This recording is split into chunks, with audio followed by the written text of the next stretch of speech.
Would you believe me if I told you that this is a family film? Sure, it's a family of cannibal Nazis living in the French countryside, but, you know, they're still a family. Hi, I'm Adam Caesar. I write books and talk about horror movies on the internet. Give me a follow if you want to see more videos like this. This is Xavier Gens' Frontiers. Frontiers, with the S there. An example of the French New Extreme. I talked about High Tension a few videos ago. And I will probably continue talking about more because Second Sight just released Inside 2 in a nice limited edition like this. But when this movie came out, I just didn't feel like this movie fit the new French Extremity as it seemed to be developing. It was a little bit of the odd man out. This movie, if you remember, the old DVD days, was released as part of the After Dark Horror Film Festival. It might not have been officially one of the sets, but it was released separately by them. It takes place right after the French election, where they were like an ultra right-wing government was installed in France, or was voted in France, and there were all these riots and stuff. And using that as kind of a starting off point, we have this kind of Reservoir Dogs-esque opening where a group of thieves have just pulled off some kind of heist. We don't even really know what. One of them is badly injured and needs to be taken to the hospital, and one of them is pregnant, our kind of final girl here. They're fleeing the country, and they're on their way out of France so that she can terminate her pregnancy. And, you know, wouldn't you know it, all this stuff goes wrong, and they end up abducted by basically the French version of the Texas Chainsaw Family. That's kind of the starting off point, and one of the things that I initially, you know, this is going back 15 years ago, or I'm using my recollection of seeing this film 15 years ago. It feels very frenetic. It feels very mid-2000s in its kind of music video vibe, like the quick camera movements and quick editing and things like that. But now that I have a little bit of distance from that style and from that time period, it almost feels nostalgic, like watching a movie like this. There's so much depravity, and there's so much gore, and there's so much crazy stuff happening, and it's so over the top.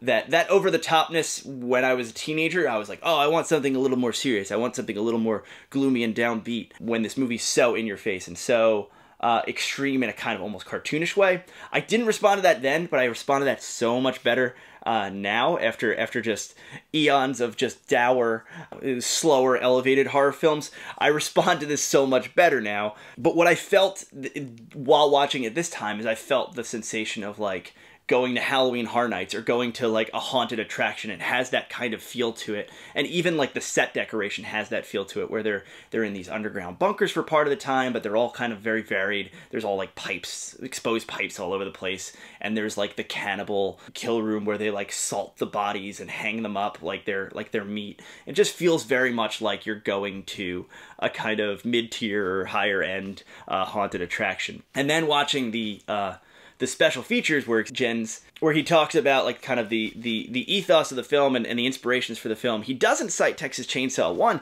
he cites Texas Chainsaw 2, which made everything kind of click stylistically. Rewatching this movie, the idea of like, oh, yeah, of course, there's like that weird underground bunker and everything's a little exaggerated and the characters are larger than life and crazy.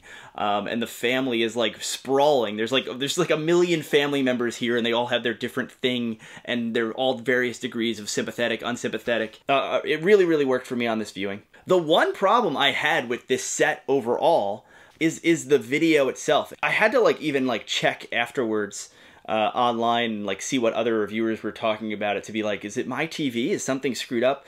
Was this movie shot on digital? It doesn't. It kind of looks like film, but at times it almost looks so pixelated. It almost looks like you're close to watching. You know, it's a very nice DVD. It's clearly an improvement on the old DVD from 15 years ago, but it still doesn't look like the newest or freshest master. And I saw a lot of people online complaining about that, and that the movie has this certain kind of compressed video-esque look that maybe lended to that nostalgia feeling as I was watching it.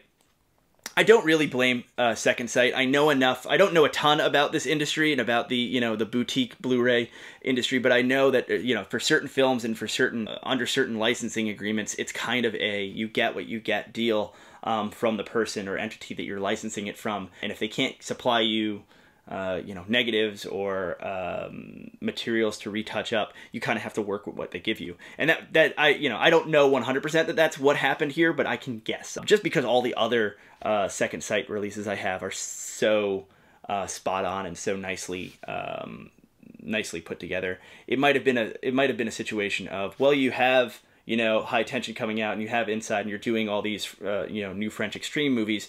Don't you want to do a nice edition of Frontiers, even if you have to use these materials? I don't fault them, and they really do make up for it with the special features and the context that they add to this film. They track down kind of like everyone to talk to, and there's all the old features reported over too. It's just a really nice set.